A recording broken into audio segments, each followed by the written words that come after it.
오늘 우리에게 주신 하나님 말씀은 열왕기하 2장 1절에서부터 14절까지의 말씀입니다. 열왕기하 2장 1절에서부터 14절까지의 말씀입니다.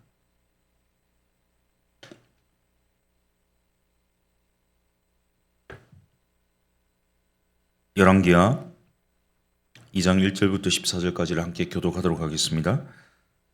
여호와께서 해오리 바람으로 엘리야를 하늘로 올리고자 하실 때에 엘리야가 엘리사와 더불어 길갈에서 나가더니 엘리야가 엘리사에게 이르되 청하건대 너는 여기 머물라 여호와께서 나를 베델로 보내시느니라 하니 엘리사가 이르되 여호와께서 살아계신과 당신의 영혼이 살아있음을 두고 맹세하노니 내가 당신을 떠나지 아니하겠나이다 하는지라. 이에 두 사람이 베델로 내려가니 베델에 있는 선지자의 제자들이 엘리사에게로 나와 그에게 이르되 여호와께서 오늘 당신의 선생을 당신의 머리 위로 데려가실 줄을 아시나이까 하니 이르되 나도 또한 아노니 너는 잠잠하라 하니라. 엘리야가 그에게 이르되 엘리사야 청하건대 너는 여기 머물라 여호와께서 나를 여리고로 보내시느니라. 엘리사가 이르되 여호와께서 살아계신과 당신의 영혼이 살아있음을 두고 맹세하노니 내가 당신을 떠나지 아니하겠나이다 하니라. 그들이 여리고에 이르매 여리고에 있는 선지자의 제자들이 엘리사에게 나와 이르되 여호와께서 오늘 당신의 선생을 당신의 머리 위로 데려가실 줄을 아시나이까 하니 엘리사가 이르되 나도 아노니 너희는 잠잠하라. 엘리야가 또 엘리사에게 이르되 청하건대 너는 여기 머물라 여호와께서 나를 요단으로 보내시느니라 하니 그가 이르되 여호와께서 살아계신가 당신의 영혼이 살아있음을 두고 맹세하노니 내가 당신을 떠나지 아니하겠나이다 하는지라. 이에 두 사람이 가니라. 선지자의 제자 50명이 가서 멀리 서서 바라보매 그 두 사람이 요단가에 서 있더니 엘리야가 겉옷을 가지고 말아 물을 치매 물이 이리저리 갈라지고 두 사람이 마른 땅 위로 건너더라. 건너배 엘리야가 엘리사에게 이르되 나를 내게서 데려감을 당하기 전에 내가 내게 어떻게 할지를 구하라. 엘리사가 이르되 당신의 성령이 하시는 역사가 갑절이나 내게 있게 하소서 하는지라. 이르되 내가 어려운 일을 구하는도다. 그러나 나를 내게서 데려가시는 것을 내가 보면 그 일이 내게 이루어지려니와 그렇지 아니하면 이루어지지 아니하리라 하고 두 사람이 길을 가며 말하더니 불수레와 불말들이 두 사람을 갈라놓고 엘리야가 해오리 바람으로 하늘로 올라가더라. 엘리사가 보고 소리 지르되 내 아버지여 내 아버지여 이스라엘의 병거와 그 마병이요 하더니 다시 보이지 아니하는지라. 이에 엘리사가 자기의 옷을 잡아 둘로 찢고 엘리야의 몸에서 떨어진 겉옷을 주워 가지고 돌아와 요단 언덕에 서서 떨어진 그의 겉옷을 가지고 물을 치며 이르되 엘리야의 하나님 여호와는 어디 계시니까 하고 그도 물을 치매 물이 이리저리 갈라지고 엘리사가 건너니라. 아멘. 복음서에서는요 예수님께서 이 사람에 대해서 세 가지 범주로 설명하고 있습니다. 화면을 보여주시면요 먼저 믿음이 없는 자들이 있다고 말씀하시고요 믿음이 적은 자들이 있다고 말씀하시고 믿음이 큰 자들이 있다고 말씀하시는데요. 결론적으로 예수님이 네가 가진 믿음대로 될지어다 이렇게 선언하십니다. 굉장히 심플한 원리인데 하나님이 사람을 분류하는 방법 중에 하나인데요. 근데 이 믿음의 원천이 나로부터 비롯되는 것이 아니지 않습니까? 하나님부터 비롯되죠. 다시 화면을 보여주시면요. 금방 화면을 다시 보여주시면 이 믿음에다가 우리 예수님을 넣어서 한번 같이 읽도록 하겠습니다. 믿음에다 예수님을 대치해서 읽겠습니다. 시작. 예수님이 없는 자들, 예수님이 적은 자들, 예수님이 큰 자들 이렇게 이 세 종류로 표현할 수 있습니다. 그러니까 믿음이 큰 사람들은요 내가 뭐 크고 대단한 것이 아니라 예수님이 큰 거죠. 예수님이 크게 역사하시고 함께 하시는 겁니다. 그러니까 내가 얼마나 준비되었냐 내가 얼마나 역량이 있느냐가 이 초점이 아니라요. 이 모든 주도권이 이 하나님께 있습니다. 결국 이 믿음 또 이 역사 모든 것 죽게 달려 있습니다. 열왕기하 1장에 아하시아 왕이 죽었거든요. 그리고 그 뒤를 이은 여호람과 요람 왕의 이야기는요. 열왕기하 3장 1절부터 등장합니다. 오늘은 어쩌면 1장과 3장 왕들의 이야기 사이에 햄버거 패티처럼 끼워져 있는 엘리야 승천과 엘리사의 즉위에 관한 내용인데요. 이스라엘의 요아수가 죽었다는 이 언급이 엘리사의 죽음에 대한 이야기보다 먼저 나오고 있습니다. 열왕기하 13장에 기록되어 있는데 그 다음에 엘리사의 죽음 이야기가 나오고 그 다음에 왕이 승계 문제가 나오고 있습니다. 그러니까 이 엘리야에 대한 내용, 승천에 대한 내용, 엘리사의 또 즉위에 관한 내용이 승계에 관한 내용이 삽입되어 있는 것은요. 두 가지 강조점이 있는데 하나는 왕들의 권위와 선지자들의 권위를 대조하고 있습니다. 그러니까 물론 선지자들도 이스라엘의 백성이지만요. 선지자들은 왕들의 이 권한 이 밖에 있다라는 것을 강조하고 있습니다. 두 번째 강조점은 왕권은요. 일반적으로는 유전적으로 계승이 되지 않습니까? 그런데 이 선지자직은 이 유전보다는 하나님의 직접적인 개입에 의해서 이 맥을 이어간다. 그러니까 선지자들의 권한은요, 이 왕들의 권한을 초월할 뿐만 아니라 왕들도 이 하나님의 대리자인 이 선지자의 말씀에 이 복종해야 된다는 것을 상징적으로 이 본문의 이 배치를 통해서도 이 강조하고 있습니다. 지도를 한번 보시면요, 여기 지도에 하살표가 있습니다. 오늘 엘리야와 엘리사가 이동한 거리인데요. 먼저 길갈에서 출발해서 이 베델 그리고 여리고에 갔다가 다시 모압 평지로 갔다가 요단입니다. 요단을 갔다가 다시 어디로 가냐면 죄송합니다. 길갈, 베델, 여리고 그다음에 길갈에 갔다가 요단으로 가거든요. 길갈이 두 번이 등장하는데 첫 번째 길갈이고 두 번째 길갈은 표시가 되어 있지 않지만 지금 지도상으로 여리고 위가 이 길갈이고요. 이 길갈은 여호수아가 가나안 정복 전쟁을 시작할 당시에 요단강을 건넜을 때 바로 초입에 위치했던 돌무더기 쌓았던 길갈입니다. 왜 이렇게 많은 지역을 다니고 있을까요? 물론 당시에 길갈과 베델과 여리고에는요, 이 선지자의 제자들, 곧 선지학교, 요즘으로 친다면 꼭 들어맞는 것은 아니지만 이 신학교들이 있었거든요. 그러니까 엘리야와 엘리사가 그 신학생들, 선지자의 제자들을 돌아보기 위해서 갔을 터이지만 더 큰 강조점이 있습니다.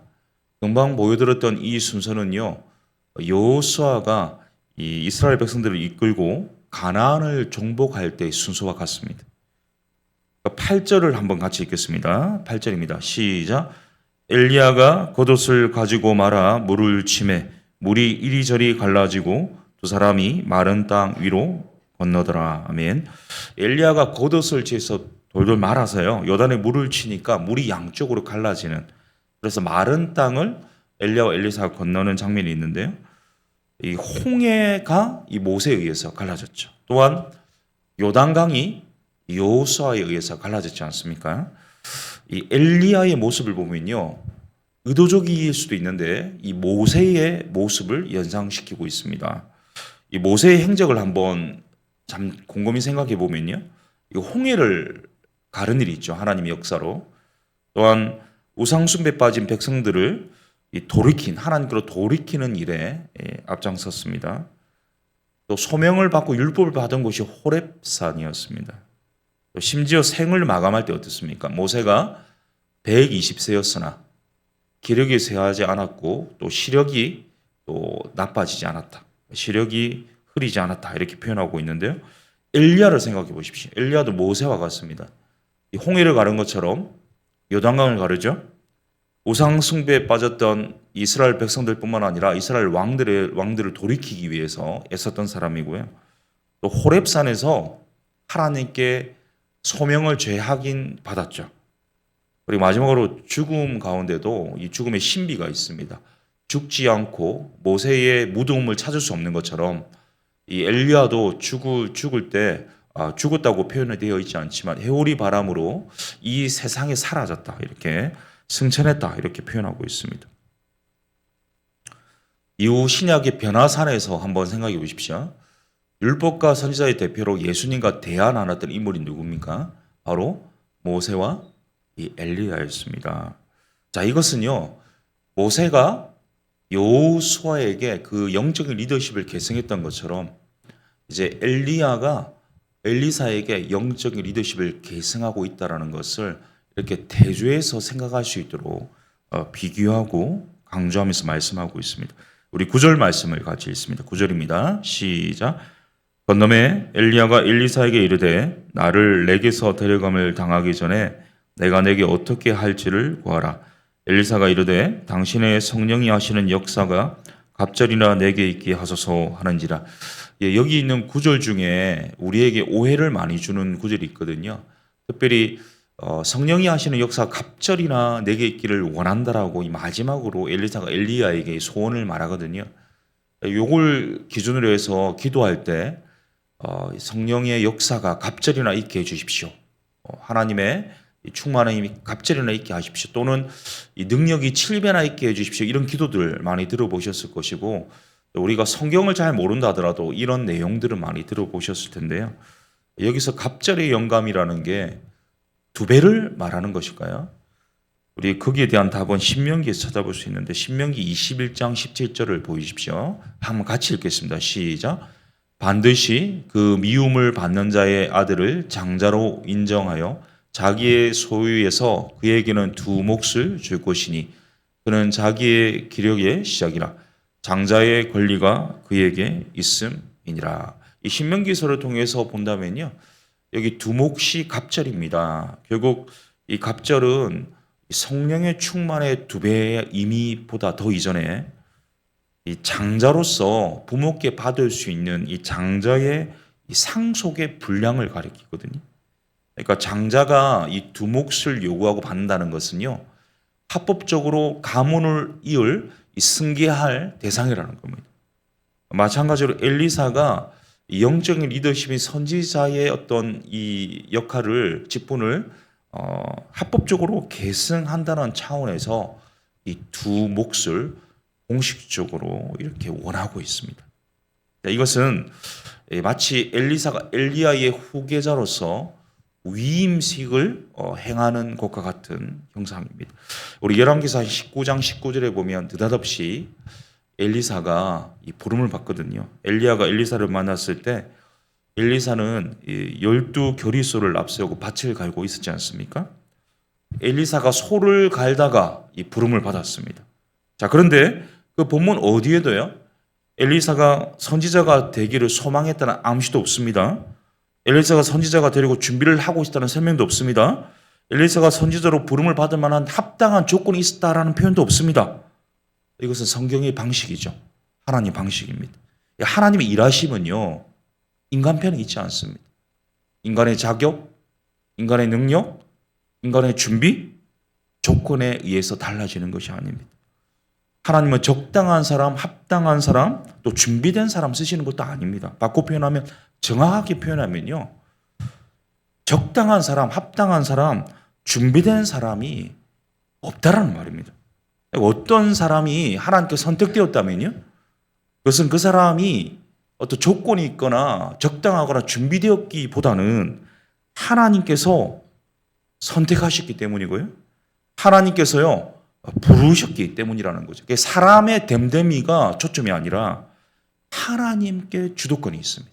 하나님이 부르셨기 때문에 그 부르심이 특별한 것이고, 그 특별한 부르심 때문에 그 사람이 선택되고 특별하게 쓰임 받는 거죠. 저하고 친한 동기 목사님이 한 분 계신데 굉장히 친하거든요. 신학교 시험 전에 시찰 면접을 통과해야 됩니다. 서류와 면접, 그다음에 노회 통과하고 그다음에 신학교 입시를 치를 수 있습니다. 근데 시찰 면접을 앞두고 있는데 시찰 면접에 딱 들어갔더니 같이 3명이 앉아 있었거든요. 그런데 이제 면접관들이 4분이 앉아 계셨습니다. 그중에 면접관 중에 장이 뭐라고 하시냐면, 제 이 동기 목사의 이 목소리를 듣는 순간 당신은 신학교 갈 생각 하지 마세요. 지금부터 그냥 그만두고 다른 일 찾아보세요. 이야기를 하더라고요. 왜 그런가 하면요. 그 친구의 목소리가 정말 거짓말 하나도 아니고 이렇습니다. 세월아, 성도 여러분, 이렇게 말하거든요. 은혜 받은 기도원의 원장님 목소리 같긴 하지만 더 듣기 힘들 정도입니다. 그러니까 말을 분명하게 알아들을 수 없는 그런 목소리입니다. 그런데 다른 면접관들이 아니 그래도 하나님 부르셨기 때문에 한번 시험을 치게 해주십시오. 시험을 치게 해줍시다. 이렇게 권면을 해가지고요. 겨우 통과를 했고요. 이제 다행히 합격은 했는데 같이 입학을 했거든요. 그런데 저보다 2년 뒤에 졸업을 했습니다. 왜냐하면 신학교에 당시에는요. 신약, 구약, 성경 시험이 있고 해마다 원어, 히브리어와 헬라어 종합 원어 시험을 통과해야 학년 진급을 할 수 있는데요. 이 친구가 뭐 대단한 능력이 없어서 그런 건 아닌데 이 성경이나 이 원어에 계속 떨어지는 겁니다. 열심히 해도 떨어지는 겁니다. 그래서 저보다 2년 늦게 이 학교를 졸업했거든요. 그런데 지금요, 이 담임 목사로 아주 훌륭하게 모든 사역들을 잘 감당하면서 쓰임 받고 있습니다. 결국 그 친구의 목소리, 또 그 친구의 이 실력보다도요, 하나님이 선택하고 부르셨기 때문에 그 특별한 부르심에 의해서 귀하게 이 쓰임 받는다는 거예요. 다른 테스트가 필요 없습니다. 하나님의 부르심만으로 충분하다는 사실입니다. 사랑하는 성도님 여러분, 우리의 자격과 우리의 능력과 경력과 관계없이요, 하나님의 부르심이 특별합니다. 서두에 말씀드린 것처럼 우리의 믿음이 없거나 믿음이 적거나 믿음이 큰 것은요, 나에게 달린 것이 아니죠. 하나님께 주도권이 있습니다. 하나님이 함께 하실 때 우리에게 믿음이 있을 수 있고요. 하나님이 크게 역사하실 때 그래서 큰 믿음 되는 것입니다. 오늘도 자격 없는 자를 선택하시고 부르셔서 제자로, 성도로, 자녀로 삼으셔서 사용하시는 하나님의 은혜에 그 사랑에 감사함으로 반응함으로 하나님께 귀하게 쓰임받는 우리 모두 되실 수 있기를 예수님의 이름으로 축복합니다. 로마서 11장 29절에 이런 말씀이 있습니다. 하나님의 은사와 부르심에는 후회하심이 없느니라. 주도권이 나에게 있지 않습니다. 하나님의 은사와 부르심에 후회하심이 없습니다. 나는 어떤 사람입니까? 믿음이 혹 지금 없는 사람입니까? 믿음이 적은 사람입니까? 믿음이 큰 사람입니까? 지금 내 삶에 예수님이 적습니까? 예수님이 혹은 없습니까? 예수님이 큽니까? 내 조건과 능력과 상황과 처지와 경력과 나의 준비에 관계없이 하나님의 특별한 부르심으로 우리를 선택하시고 불러주셨습니다. 오늘도 이 부족하고 이 연약한 나를 들어서 사용해 주시는 그 쓰임에 감사함으로 온전히 하나님께 영광이 되는 우리의 남은 생이 되도록 오늘 그리고 우리 남은 날 사용하여 주옵소서. 우리 함께 말씀 기억하며 함께 기도하도록 하겠습니다. 살아계신 하나님 아버지, 오늘 또 말씀을 통해서 주의 부르심에 대해서 또 깨닫게 하시고 다시 알려주시니 감사합니다. 하나님, 나에게 주도권이 있는 것이 아니라 내가 능력이 되고 조건이 되고 또 내가 준비되어서 좀 하나님께 귀하게 쓰임받는 것이 아니라는 사실을 다시 한번 상기시켜 주셨습니다. 하나님이 나를 부르셨기에 이 부르심이 특별하고 하나님이 나를 선택하셨기 때문에 하나님의 영광을 위하여, 좀 하나님의 나라를 위하여, 하나님의 선하신 뜻을 위하여 귀하게 이 사용하여 주심에 인하여 감사합니다. 오늘도 이 주님의 쓰임에 맞게 또 주께서 부르시고 사용하실 때에 온전히 순종하며 주님 영광 위하여 하나님 기꺼이 기쁨으로 순전함으로 최선을 다해서 감당할 수 있도록 인도하여 주시고, 오늘 또 나의 힘으로 하는 것이 아니라 하나님의 능력으로, 하나님의 권능으로, 하나님의 은혜로 감당할 수 있도록 주님도 오시고 이끌어 주시고 함께하여 주옵소서. 우리 교회를 위해서 기도하겠습니다. 특별히 이 제자훈련 개강 주일부터 시작되고 있는데요. 우리 제자훈련으로 부름받았다는 것, 우리의 능력이나 이 조건이나 준비가 되어서 부름을 받은 것이 아니라 하나님 부르심 자체가 특별하다는 사실을 기억하고 또 우리 이 훈련 끝까지 잘 완수할 수 있도록 하나님 부르신 자에게 합당한 또 은혜와 능력을 덧입혀 주시도록 우리 기도했으면 좋겠고요. 또 이번 목요일 날 추석 과일 나눔 행사가 있습니다. 독고 이 노인들을 향하여서 또 우리 이웃사랑부 중심으로 하게 되는데 하나님께서 이 귀한 주님의 복음의 이 사랑이 전달될 수 있도록 도와주십시오. 중보기도 우리 사역이 시작되었거든요. 또 중보기도 할 때에 지치지 않도록 우리 하나님께서 함께 하시고 우리 중보기도 부원들 사용하여 주시도록 우리 특별 새벽 기도회 주일날 우리 준비 모임이 시작되었는데요. 우리 9월 30일부터 10월 5일까지 있습니다. 강사로 세워주신 담임 목사님과 또 준비하는 모든 손길 가운데 하나된 마음과 일치된 생각과 성령의 충만함을 주셔서 우리 모든 은혜 가운데 하나님 은혜로 모든 이 특별 새벽 기도회가 잘 준비되고 진행될 수 있도록 인도하여 주시기를 위해서 우리 하반기 사역 풍삼초 상기도 지금 모집 중에 있습니다. 우리 새가족 양육이 진행되고 있습니다. 하나님께서 은혜 베풀어 주시도록 우리 한번 교회 사역을 위해서 기도해 주시고요. 우리 성도님들을 위해서 또 다음 세대를 위해서 우리 리더들을 위해서 기도하신 후에 우리 개인 기도하시고 돌아가도록 기도하겠습니다. 살아계신 하나님 아버지, 우리 교회 하반기 사역을 위해서 기도합니다. 하나님 특별히 우리 제자 훈련 또 계속해서 진행됩니다. 이 하반기 사역을 통하여서 또 이 제자 훈련을 통하여서 우리가 준비되었기에 또 쓰임 받는 것이 아니라 하나님 부르셨기에 또 귀하게 쓰임 받을 수 있도록 필요한 은혜와 또 지혜와 명철과 능력 덧입혀 주옵시고 특별히 하나님 모든 하나님 아버지 하반기 사역 가운데 좀 하나님의 크신 역사 크신 은혜가 우리 가운데 넘칠 수 있도록 주님 함께하여 주옵소서. 특별히 모일 때마다 기쁨이 있고 또 만날 때마다 또 행복이 있고 또 서로에게 시너지 효과가 될 뿐만 아니라 또 생명구원의 역사가 일어날 수 있기를 간절히 소원합니다. 하나님 이번 가을 우리에게 결실이 있는 가을이 될 수 있도록 우리를 사용하여 주시옵소서. 특별히 우리 성도들 가운데 또 하나님 주님의 돌보심이 필요한 분들이 있습니다. 특별한 하나님의 치유가 필요한 분들이 있습니다.